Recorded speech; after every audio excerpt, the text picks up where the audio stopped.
Netflix, you don't need cable. Hop on YouTube, welcome to the hood table, where we chop up local and global events vocally. You don't really wanna miss out on these conversations. Just joke a little, laugh a little, get that wine in your system, fill your glass a little. Expose current events, talk trash a little. You never know, these opinions might clash a little. They addicted to the content, got them binge watching. You don't like it, then you want invited. Bet your friends watching in the house or in your job parking lot before you clocking. They don't wanna miss a second of this HD content. Everybody think they got something to say, so it's an open invitation, bring it to the table. But if you come whack, just know we ain't buying in. We gon' probably turn you back and tell you sorry, try again. Yeah, welcome to the hood table. You don't need Netflix, you don't need cable. Yeah, welcome to the hood table. You don't need Netflix, you don't need cable.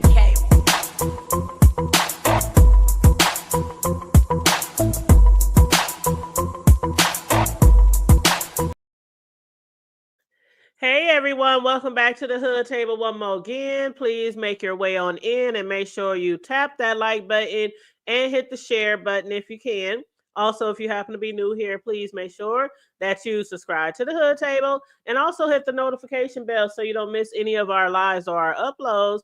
And of course, if you want to donate to the commentary, the Cash App is going across the screen. $ the Hood Table 402. Or you can help me reach my goal by donating to the super chat. What up, 400? How you doing, boo? Good morning. Or should I say, is it still morning? No, it's afternoon. I'm tripping. Good afternoon, everyone. Good morning, I guess, depending on where you at. But yes, come on in. Make sure you guys like and share the video. Now, you guys, I have 2 shows that I'm actually going to be doing today. The other one is going to be on Big Rig's channel, and that's going to be from the block to the Hood Table segment. And this week is on Big Rig's channel, so we'll be over there. I will be dropping his link for the people who are not familiar with Big Rig's, but I'll be dropping his link before the show ends to make sure you guys head over there tonight and subscribe and support his channel. He is a really big supporter of the Hood Table, and we really do some great shows together on Sunday nights, and they are called From the Block to the Hood Table. So yes, what up, OG? What up, OG? Triple OG? How you doing? But yes, we are going to get into this review of BMF. We're now on season 4, episode 1. It premiered Friday, and as promised, I told you guys I'll be back by Sunday to do the review with you guys. From my perspective. Now, our show tonight on Big Riz is 9 Central Standard Time. Which will be 7 Pacific Standard Time. So I'm getting this show out the way early so I can have some time in between both of the shows. But again, make sure you guys like and share this video as we get into this. Again, as normal, with the link, I'll be dropping a link at the end of my little review so that you guys, if you want to chime in on your thoughts on the show or the review or anything like that, the different characters, you are free to do that at the end of the show. Now, OSF for Black Mafia Family. Black Mafia Family. It's this show on Stars is called BMF, and it's based off of true lives of Meech and his brother T from Detroit as they walk through all the drug games. They were dope dealers. They were big drug dealers, big like king lords from their area. And it just goes through all the different areas of their life, their ups and downs, leading up to the point where Big Misha T was arrested and, things like that. So it just chronicles their life, as they, took over the streets of Detroit and across the country and other countries too. So yeah, it's a really good show. If you haven't been watching it, it's only like 10 episodes per season. So it wouldn't take you long to get caught up because we're just on season 4. So you can easily binge watch seasons 1, 2, and 3. And I promise you, you will not be disappointed. I promise you. So anyway, but what we're going to do first is reflect on the last episode of season 3.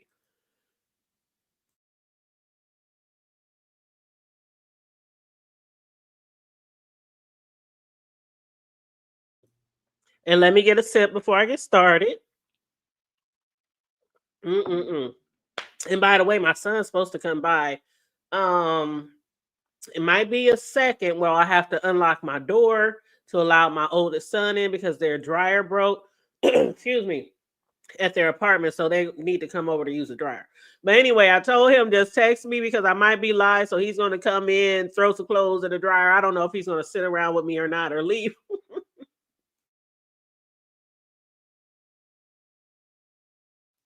But just giving y'all a heads up.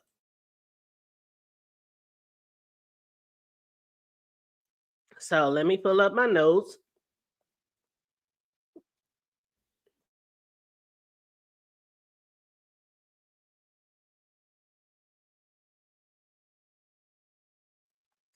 All right. So I always do this when I start a new season on a show.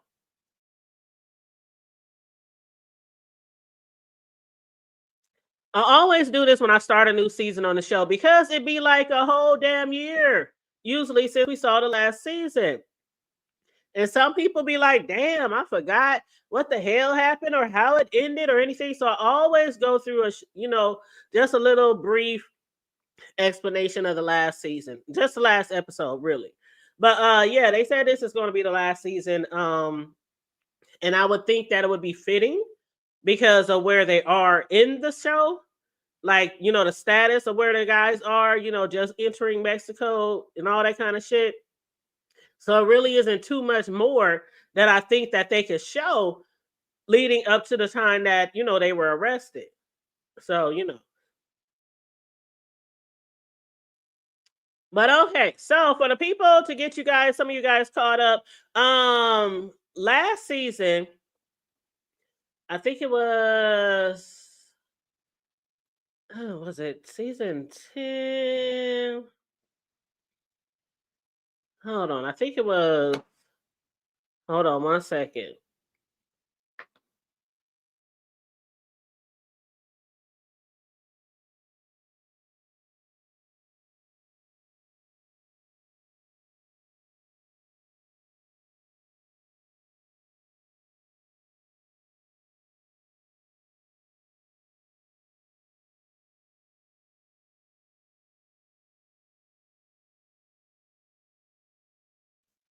Okay, yep, it was called Prime Time. Yep. So the last season, the premiere was the finale was season 3, episode 10, and it was called Prime Time.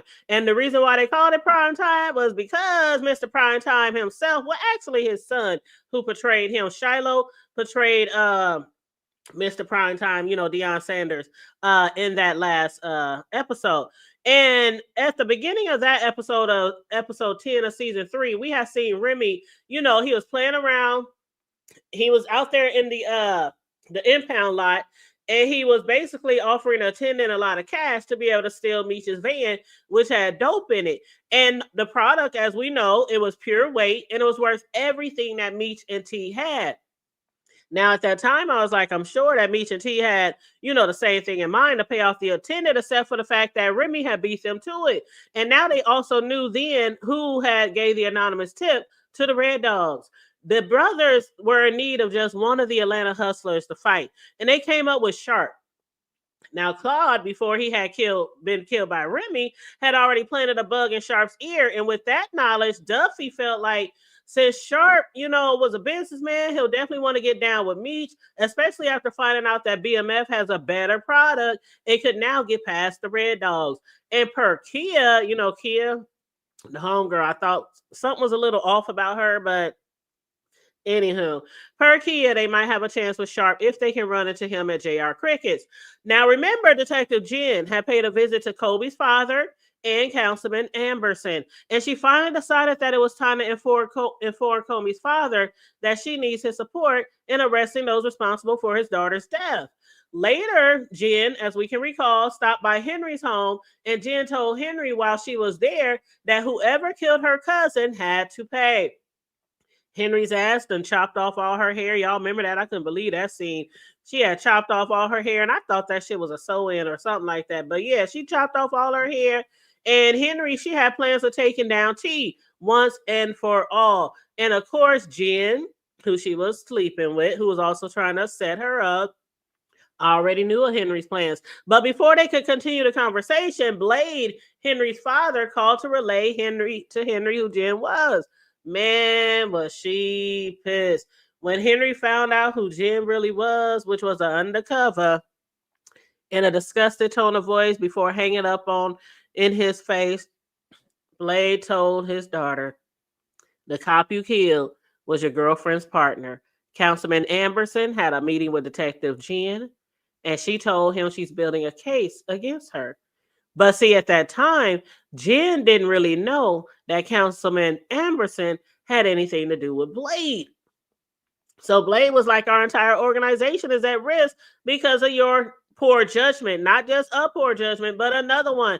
Because, he was always going in on his daughter Henrietta over one thing or another because she was always making some poor or bad decisions.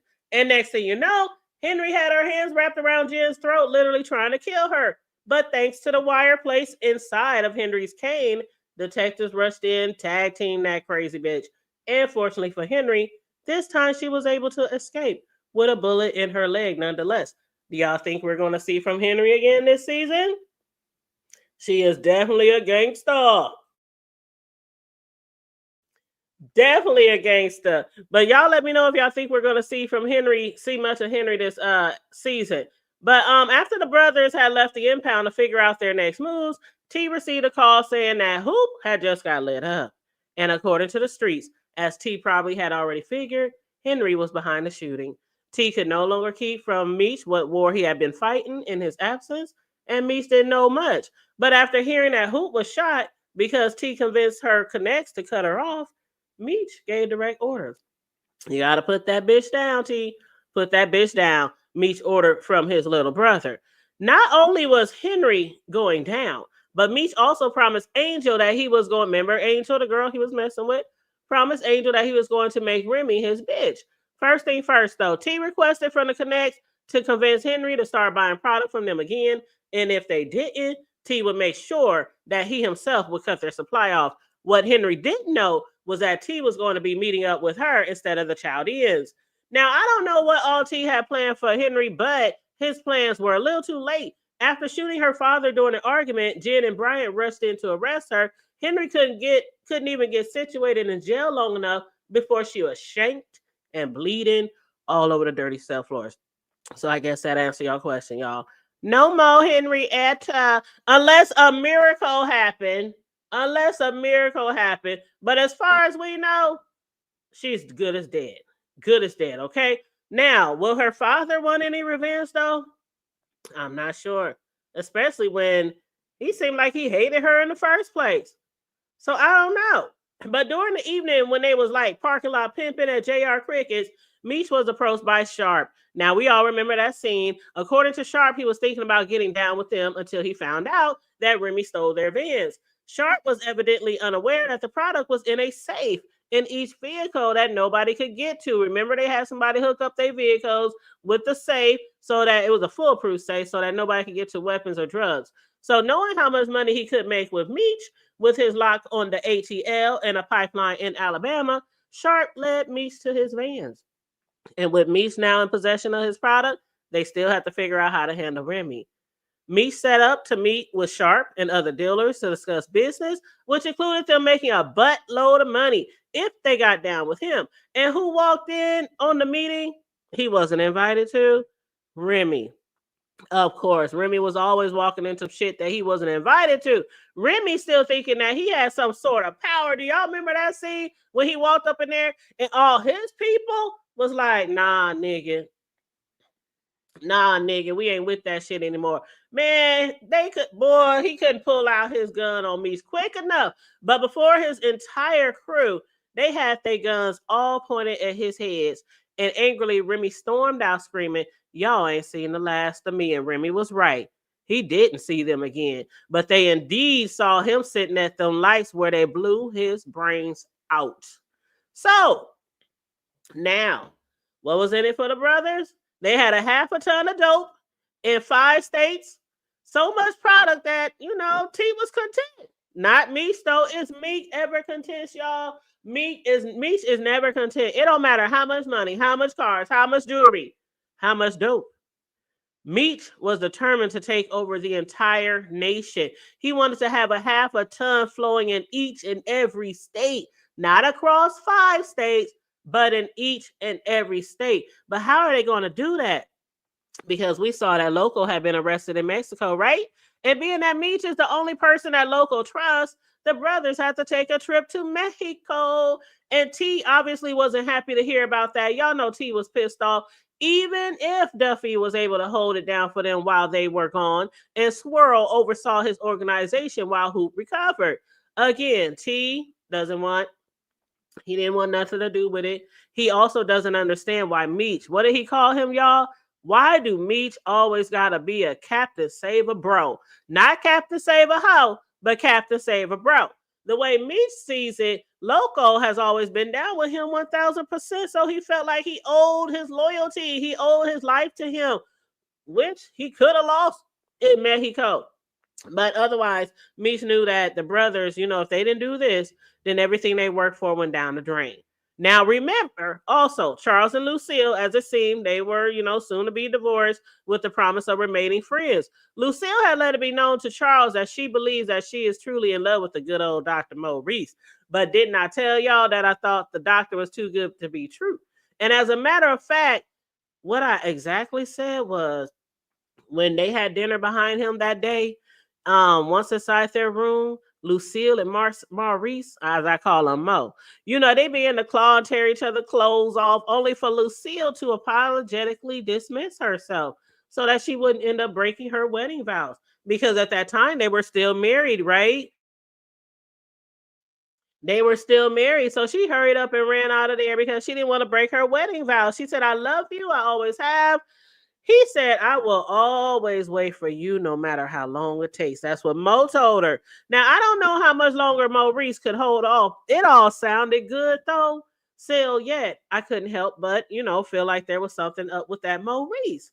I didn't know what it was at the time, but I believed, and I had told y'all that I believe he had a family somewhere, or maybe even something worse. He just seemed too good to be true, right? And if that is the case, I had hoped that Lucille didn't do something that she later regret. And I was right. I was absolutely right. Now, I thought Lucille was absolutely done with Charles, but she was kicking herself in the ass for falling for the doctor. She actually slept with the doctor and probably did all sorts of ungodly things with him, only to find out that he was engaged to another woman for 2 years. He had been engaged and finally revealed that to her. Y'all saw how fast Miss Lucille ran out of that room. She could barely get her clothes back on. But yeah, she took off, up the offer, and decided to become assistant pastor. She's like, fuck that. I'm going to leave the devil behind. I'm going to keep my eyes on the Lord, on the prize that she told her husband. The only man for her is Lord Jesus Christ himself, the heavenly Father. So she took off, became assistant pastor under Pastor Keisha Fleming, like she had asked. Now, moving on to season 4. Season 4. She got the hell out of there, y'all. I was like, she didn't drop draws. She didn't drop draws. It took a couple of times, but he finally got her. And then go turn around and tell her, I've been engaged to a lady for 2 years. Man, she felt so stupid. Which I know a lot of women can probably, have probably experienced, that feeling like, why was I so dumb? But anyway, so season 4, y'all, kicked off last Friday. And at the end of season 3, again, we had saw how both T and Meech had set out to Mexico to help free Loco, a big drug pen from jail. And again, even though T didn't understand why Meech has to be the one to carry out this task, according to his big brother, Meech owed Loco again for his loyalty. T, on the other hand, was big mad because the way he saw it, they are 2 black men in a foreign country out in the middle of nowhere trying to complete an impossible task, which he thought was trying to break a fucking man out of jail, a kingpin, no less, out of jail. And T was also worried about being caught up by the cartels, knowing that the cartels are lawless. Okay? That damn Meech, though, as usual, he wasn't afraid of nothing or nobody. And as T was narrating the show at the end of the last season, he stated at the end that although me and Meech had our differences, one thing for sure was that, bro, always made sure every day was a motherfucking adventure. These are T's words, y'all. He said, and little did we know, we was about to go on one of the wildest, most dangerous rides of our lives. And they had boots on the ground in Mexico, right? The show opened up this season with them boots on the ground, running for their life from a hell of bullets from the police. And at first I was like, who is that woman that the brothers are running with? Was y'all like that too? I was like, who is that woman with that crazy ass? Man, I was cracking the hell up once I realized that was Loco. In a wig, in a dress. Child, I was dead. I was dead. I was like, that's Loco in that wig. T and them was cracking up too. They was like, man, you ain't never ran faster than you did in a dress. Calling him ugly, the ugly ass woman that we ever see. You know, the craziest ass disguise we just ever see. You a ugly ass woman, nigga. But before they could really take it all in, they had literally just helped a drug kingpin escape from jail. Meech found himself fighting for his life from a damn snake bite. One of the most poisonous snakes had bitten his leg. But Loco, you know, from the area and knowing some witch doctors and shit like that, they was able to find somebody who used some type of, you know, I don't know what the fuck they used. He cut some leaves or did some shit. And they fixed him. They managed to fix him. And Meech jumped up like he wasn't bit, like he wasn't like minutes away from being dead. They found some type of venom, you know, some type of potion or something, and rubbed it on his wound, and he was up running. But then the show fast forward to 6 months later into the D, back to the D town, with T gambling at a casino while playing craps, and he was approached by this female named Amani, who represents the house at the, you know, casino. And being very, very familiar with all the big players, she knew exactly who he was and gave him a personal invitation to a private game the following week. Now, T, he has been forced to gamble and try to make money at the table and playing craps and shit because of all the L's they've been taking. They were losing money left and right. Jay Pusher, you know, in the loo, he had his product, but he wasn't going to pay for it. And while that was going on, he wasn't giving it to Duffy in Atlanta. And on top of that, Sharp found out that Jay Pusher ain't paying, which led to the Bama's payment coming in short and late. So T was feeling really disrespected by Jay Pusher and started to formulate a plan of his own to get some muscle to bring Pusher from the Lou to the D. But little did he know, Pusher was coming to town. He was on his way to town. He was coming around that mountain. He was coming soon. He had no idea though. But he was working with Meech because Pusha wasn't really fucking with nobody out of the, you know, area. No, nobody who wasn't local except for Meech. So T found out a little later.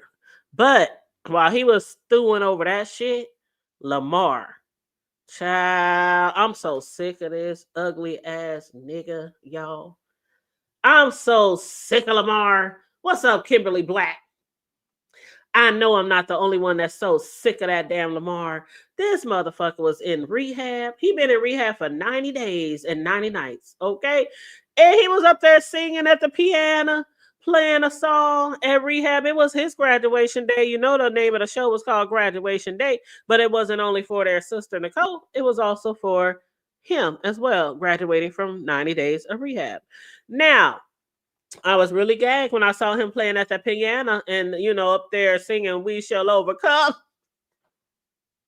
If that wasn't the funniest shit, and then you can tell that it wasn't his voice. You know how people be lip singing? You can tell it wasn't Lamar. I was like, that the voice don't even look like it would come out of his mouth. But anyway, he was up there singing We Shall Overcome at one of his court order rehab meetings, the last one, by the way. That nigga was really trying to convince the others that in the past 90 days of rehab, he had changed and that he was ready to lead a meaningful, law-abiding life, which we knew was a crock of bullshit, right? Miss Joanne, however, extremely impressed, stood up saying, who needs Ray Charles when you got Lamar Silence? Like, everybody's like, hey, boy, we didn't know you could sing and play the piano. But anyway, afterwards, Lamar gave a little graduation speech saying how addiction had once had him down, but nothing will ever beat him again. And too bad Mrs. Joanne had no idea that Lamar was in no way about to lead a law-abiding life today, tomorrow, or any other day. Now, y'all tell me what y'all think about Terry and Markeisha. Now, I'm gonna talk a little about the real Markeisha or the real Tanessa. Markeisha is played by Tonessa Welch. And I don't even know why they named her Markeisha in the show. Everybody else, I don't know. T and them got their names, of course. So I'm gonna just assume that a lot of the drug dealers and people in the show, of course, they're not using their real names. So even though we know that Markeisha is playing her, I don't understand why they just give. Anyway, so during the premiere, Markeisha, she told Terry or T she wanted to step her game up. She wanted to step up her pussy game, right? She explained this to T because on numerous occasions she has came through the clutch for T. Not only did she get him out of that CPS situation, which I still think was a little bit shady, and I still think that she had something to do with that, but she also had told her husband Boom to expand the West Side and switch from H to Coke. And she also was the one to remember when she told T scope out the airport for his car service. But he was like low key on his own, and all those other car business services, he basically was taking over they shit. Just came out of nowhere, just started picking up people from the airport and taking them to wherever the fuck they wanted to go. But she was tired of relying on men for her financial security, and she wants to be independent. T found that hilarious because at that time it wasn't a lot of women kingpin. It wasn't a lot of women running the drug game. So he was like, shit, you ain't nothing but a pretty face to a lot of these motherfuckers. So good luck. Good luck with that. So since T wouldn't give her a way in, she made her way down to the jail to visit her husband, Boom. Boom, of course, was still pissed off that she was fucking around with T. And now she wants to come crawling back to him, talking about, I'm still your wife. You are the father of my kids. I'm the mother of your kids. You gotta help me. We ain't got shit else. But he was like, shit, ain't no wife of mine finna be in no welfare office. So we gotta come up with something. And with that, the only option was to go see if she can get some of what was owed to her husband from Isaac Roberts. Now, remember at one time, Isaac Roberts, he was fucking with Kiki down at the courthouse, right? And Kiki, who prefers to not have shit to do with him after he left her high and dry for his wife, like he left her for his wife. Y'all hear how that sounds? Not left her for another woman. He was already married. Okay. He was already married. But anyway, he was like, left her, whatever, left her high and dry. She ended up still giving Markeisha the information she needed to reach him.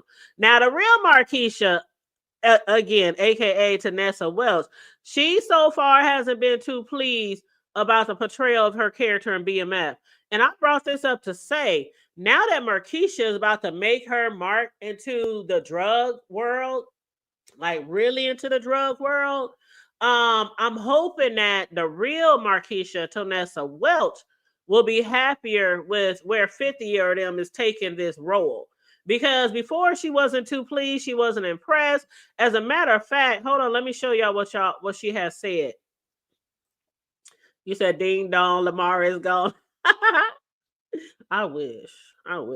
But he does make the show. You know what I'm saying? He does make the show. So we can't hate on him too bad because he does keeps the show interesting, right? But this is what the real Markeisha said at one point in time. She said, who the fuck or what the fuck? Who wrote this part of the story? Terry in the show is 17, or T is 17. In the show, she's 26 years old with a husband who's a kingpin. She was like, but y'all got me having sex with a 17-year-old who's supposedly still in high school. So before T goes on the run, you know, he comes to my job. It's closed for the day. We sneak into the janitor's room. Y'all remember all that shit back in, you know, like season 2.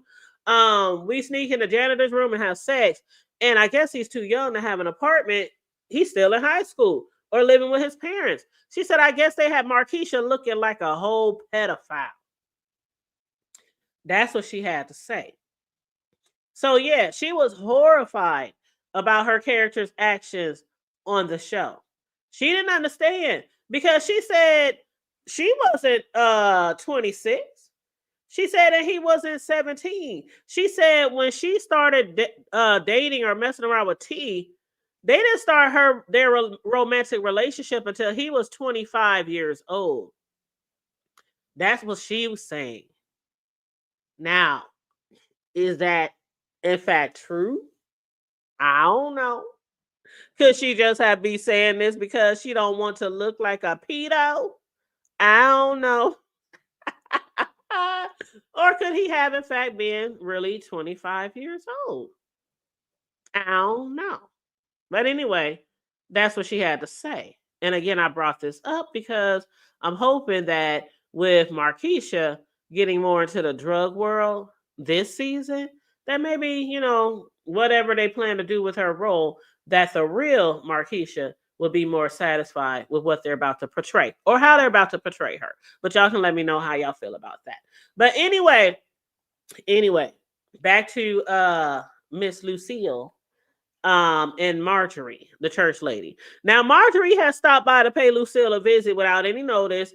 And I guess she called herself doing a pop-up visit to see if she can catch Lucille doing something unchurch-like, something ungodly. Because now that Pastor Fleming is stepping down due to her mother's illness being terminal, and Lucille is the assistant pastor, they want her to now be interviewed to be the head pastor, to lead the pastorship at New Cornerstone Church. And even though the interview is the same day as Nikki's graduation, the church needs to have somebody in the pulpit by Sunday. In other words, it's God before family, Lucille. Mm-hmm. And you better know this. You know how to tell. I told y'all about stories with my church. It was always God before family, and usually in a bad way. A lot of churches try to use that God before family, but it's really them before the families, their parishioners' family. But Lucille, she had been trying to manage her house while her ex-husband Charles had been on the road because they are divorced now, and he's been traveling with his band. And she has her sights on the pastorship as well as getting their daughter Nikki across the stage and on to college. And struggling here and there, she still has to rely on Charles, of course. He's her ex, he's the baby daddy. Even though he's traveling, not making a lot of money right now, he still managed to come through for Nikki. You saw how Lucille, she was like, damn. See, this was way back, like in the 90s. If Lucille had to pay for what I charge for a cake today, or what a lot of cake decorators charge for the cake today, they wouldn't have had that cake. Because the dude, when he told her how much the cake was, he was like $70 plus transportation plus delivery or whatever. She was like, $70. You only around the corner, you charge me to bring me the damn cake. I was cracking up because I'm a cake decorator, and that shit always cracks me up when people be like, that's how much the cake costs. Like, y'all have no idea what all goes into being a custom cake decorator. Our skills are to be paid for. Okay. Like pay us what we weigh. All right. But anyway, Charles, he went in his little wallet. He was like, here you go. I'll take care of the rest. So, he's been late on his child support. She was surprised that he was able to help her with the cake because he hasn't been paying any child support. But he do help out whenever he can, until his band really gets on their feet and they really start, becoming well known and really start making some good money. Lucille, who could very well ask Meech or T for assistance, y'all know how she feels about that. She feels exactly how my mother would feel about that. Like, my mother and this family, I swear to God, like the mom and dad and the family, I mean, it's like a almost replica of my family. My mother never stepped out, as far as I know, on my father and slept with, some doctor who was engaged to somebody else. None of that kind of shit. But one thing she did not like is when, people in the family might have done something they shouldn't be doing, something and she thought it was ungodly. She didn't want no parts in it. Don't try to offer her no money. She was like that. And that's how Lucille is. She don't care how many millions of dollars they make. She will fucking scrape. She will scrap and scrape and work 10 jobs to feed her family before taking money from T or Meech. She always put her foot down, right? But Charles, on the other hand, he don't give two fucks. Okay, he will take money from me. He will take money from T. Matter of fact, y'all remember when he was putting houses in his name? Do y'all remember that? Hmm. You said Vivica Fox did a movie on her, the real mother. Yes, they did. They did do a movie on her, and it was called the what was it called? The First Lady, Black Mafia family's first lady. Yeah, she had, and I did watch that. I did see that movie as well. But yeah, I did watch that. Because y'all know T, which they call Southwest T in real life, you know, he was basically with her for quite some time. She was a longtime girlfriend of T. And she became the first lady of Black Mafia family. That's how she got that name. But she was one of several queen pins, and she ended up starring in the BET crime docuseries American Gangster Trap Queens as well. Remember that?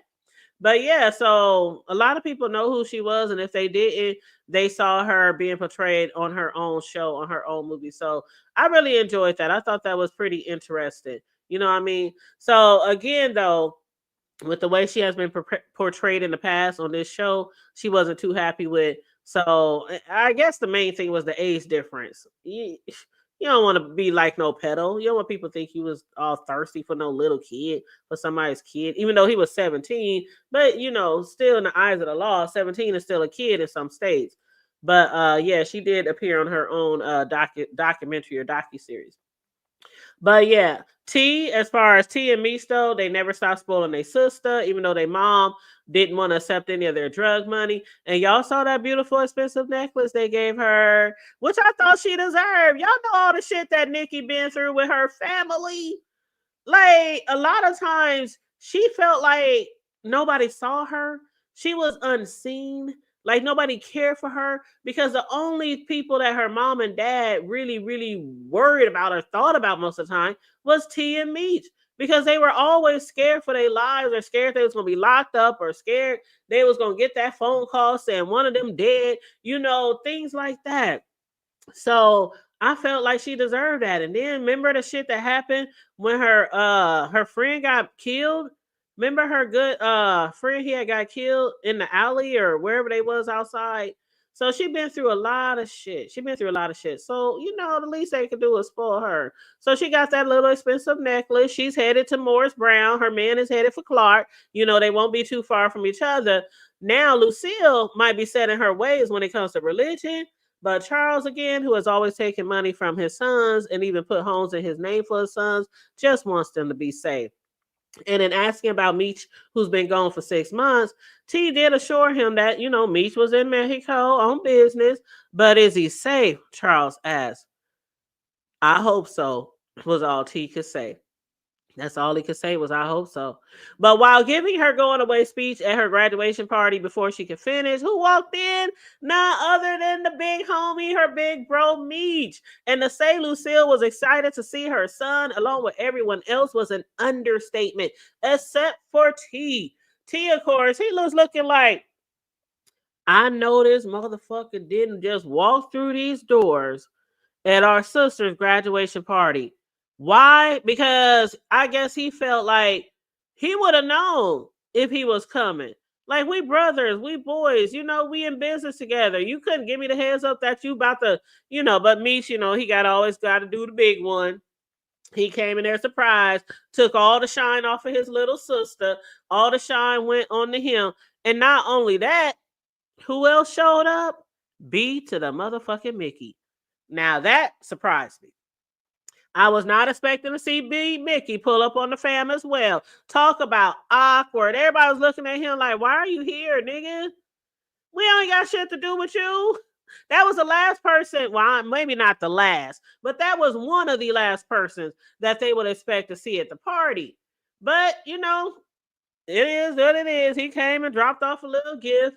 Meech continued spoiling his little sis, walked her out to her new car while T was walking away from the party. Now, see what had happened was T had received a phone call that Pusha was not only in town, but at their restaurant. This nigga done pushed up on them and showed up at their restaurant looking to speak with T. Now, T was like, he said, I think the name was the real queen of BMF.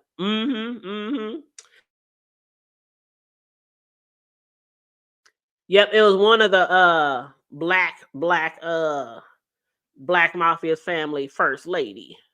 Hmm. But yep, so T had received a phone call. He head off, he left, he bounced, he went to the restaurant. Pusha wasn't there to hand T over the money though, like T assumed. T was ready to stomp a dog hole and Pusha, but of course, Meech, always playing Captain Save a nigga, showed up to prevent that from happening.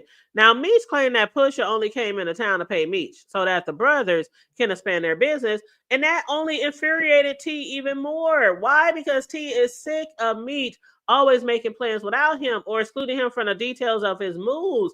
And next thing you know, instead of T stomping a hole in Pusha, both of the brothers was moving furniture all over the restaurant. They was tearing each other up. But when T pulled that knife out, they was like, what the fuck you gonna do with that shit? He was gonna do a lot of shit if they didn't get the fuck out of his restaurant. He was like, including you, Meech, get the fuck out of here before he starts slicing and dicing. But the brothers did meet up later for Meech to split their cut between them, only to be facing a hell of bullets. And I'm telling y'all, this the truth. I was sitting here with my son. I'm on one couch, he on the other couch. We watching on the big screen. And when we saw the hell of bullets while they was splitting up, the Meech was like, here's your half, here's my cut, here's your cut. I turned to my son Cameron and I said, that's Lamar. That was before I even saw who was shooting. And then before I even saw who came through in the clutch for them, I turned to my son Cam and I said, and I bet you that's B to the motherfucking Mickey. And before the homeboy got there, Lamar was trying to light their asses up clip by clip by clip. Me talking about, man, we should have killed that crackhead when we had the chance. Lamar, crazy ass, man, he was looking all crazy like he always be, like he's still on drugs, even though he's supposed to be 90 days clean. Lamar was pointing that gun at them and gritting through his teeth, talking about addiction is a powerful drug, motherfucker. And y'all boys thought y'all won, but I beat my addiction. And before he could continue going off, here come my boy B to the motherfucking Mickey. I like B Mickey. I know he done some things in his past that wasn't so trustworthy. He may not have made the best decisions when it came to meeting them, the BMF, the family. But B Mickey, he just happened to follow them from the party because he wanted to have a come to Jesus moment. Instead, he basically saved their asses from going to actually see Jesus. Okay? And it was still like, fuck you, B Mickey. The brothers still don't want shit to do with him. They was like, you think that make up for all the shit you did in the past? Fuck you, nigga. And they ran the fuck up out of there, leaving B Mickey over there with old boy's lifeless body. Mm, mm. Ain't that some shit? Ain't that some shit? He just say they lies. B Mickey just say they lies. And they talking about, and it's still to the dirt. Okay. But what do y'all think about the last scene of the show? Markeisha managed to get a connect down to the South Carolina to help out T and them expand. But at a meeting, we saw Milton's father, Abe, sitting in a circle describing his feelings on his son's murder and seemingly wanting to avenge his son's death. And then across from him was Detective Bryant, who we know had also lost his son, but to suicide. Remember, his son was locked up and then beaten and raped in jail. And because his son felt so ashamed, because his son was always trying to make his daddy proud, but he felt so ashamed and embarrassed that he wasn't able to fight them off, he hung himself in jail. And if looks could kill, Detective Bryant absolutely had vengeance in his eyes. So y'all let me know what y'all thought about that scene. What do y'all think Detective Bryant got up his sleeves? Y'all, I think this is going to be a very, very good season. I am looking forward to seeing if B Mickey and them is going to end up hooking back up with the brothers. If he's going to make his way back into the family.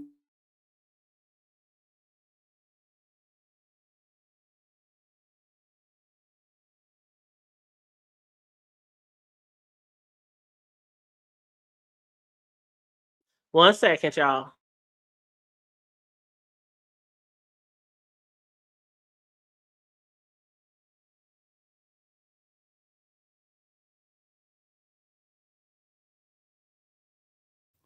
All right, y'all. Thanks for being patient. I told y'all my son was on his way, so I have to open the door.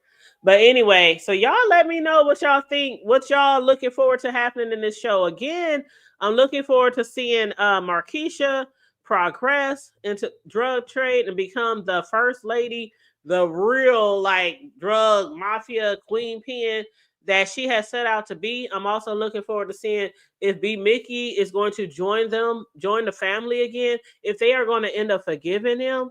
I'm looking forward to see how um, Abe and Detective Bryant are going to set out to get their vengeance, to get their justice for their sons. And also, I'm looking forward to seeing if Blade is going to try to get any vengeance for his daughter. Even though, again, with Henry, he really like she disgusted him most of the time. He hated her most of the time. You know, she was always like either embarrassing him or doing something, stupid, something that he preferred her not to do, not making wise decisions or choices. So I'm looking forward to see if he's really going to care about her death. Even though hell she deserved it, she absolutely deserved to die. Okay, that was one of the other characters that really made the show kind of interesting. But some people was like, "Man, she don't really need to be a part of the show. She ain't bringing that much to the show." But it is what it is.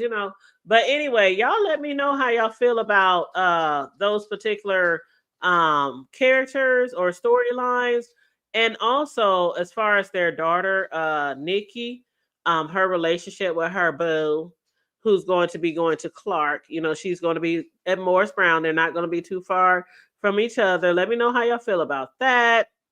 Um, if y'all see her continuing on to college or maybe being sidetracked while she's in college.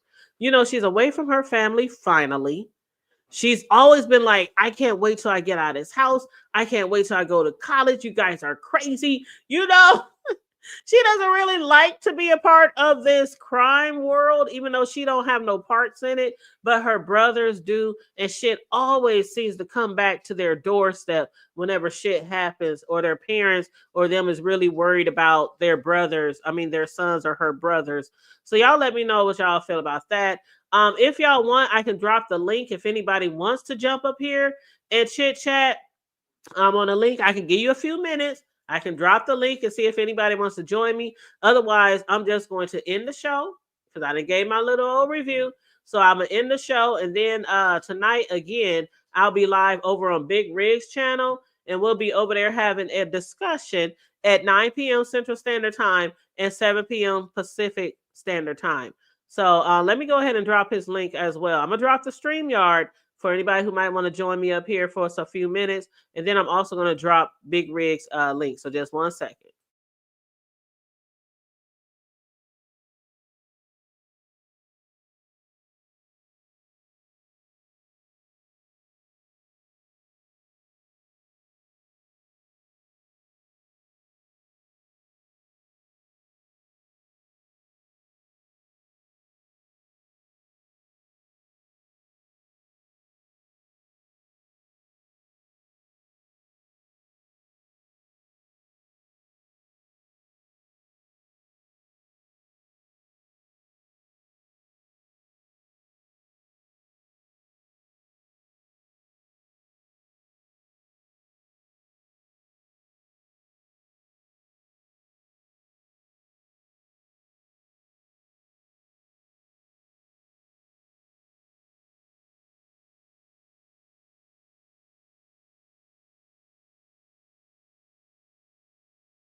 All right, y'all. So that is the StreamYard link for anybody who might want to join me for a few minutes to discuss the first season of season 4 or anything about the show. I'll give y'all a few minutes to decide if anybody wants to hit the link. Otherwise, like I said, I'm gonna enjoy the rest of my Sunday and chillax. I got my oldest son over here But I'm gonna just chillax and get ready for my show tonight with Big Riggs. And I did drop Big Riggs link in the chat as well. So make sure you guys go over there and support him. Subscribe to his channel if you're not already subscribed. He does shows throughout the week on his own channel, you know, with his content and things like that.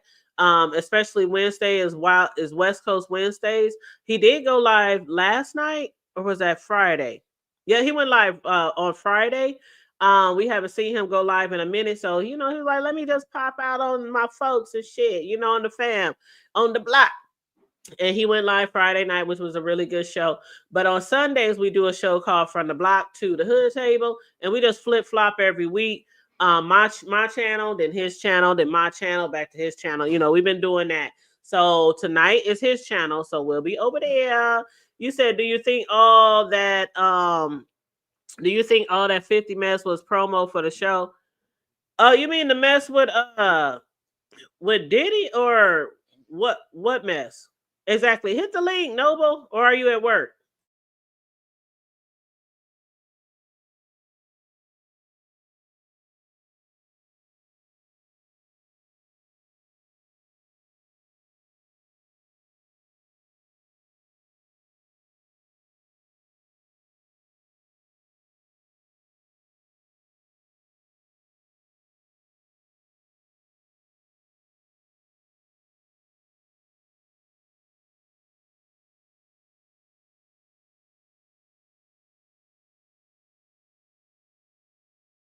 What up, bro? What's up, Hood Table? How you doing, Mama?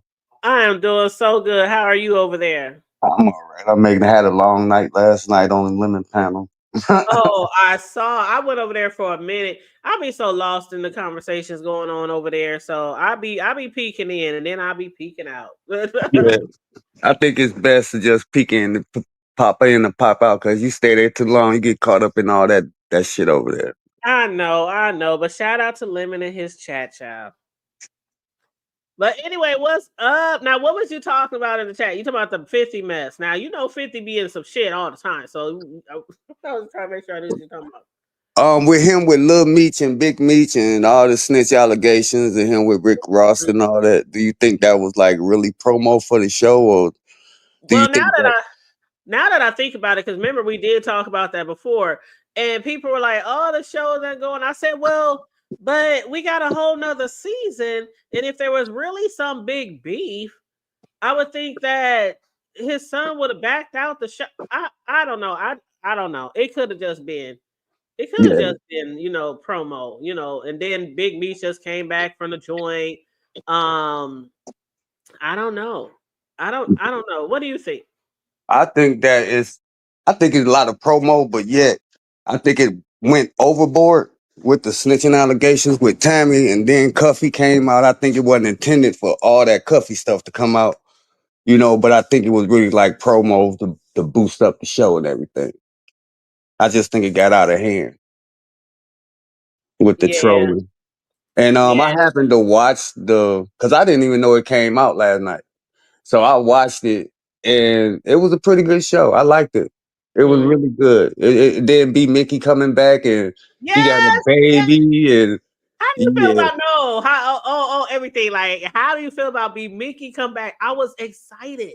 yeah. B Mickey was the day one. He was the I hitter. He know. was the one with all. He was protector of the BMF brand for real, for real. You know Yep. what I'm saying? But him getting caught up with the cop, you know what I'm saying, having to wear the wire and blew they trust. You know what I'm saying? I guess now he's trying to come back like, hey man, I'm with y'all. And then when Lamar was shooting at him, he shot Lamar a couple of times, you know what I'm saying? They was like, man, what you doing here? I'm like, man, he just saved y'all life, yo. That's what I said. They talking about what the fuck you doing here? It's still to the dirt. I'm like, he just literally saved y'all life. Give him some grace. Yeah.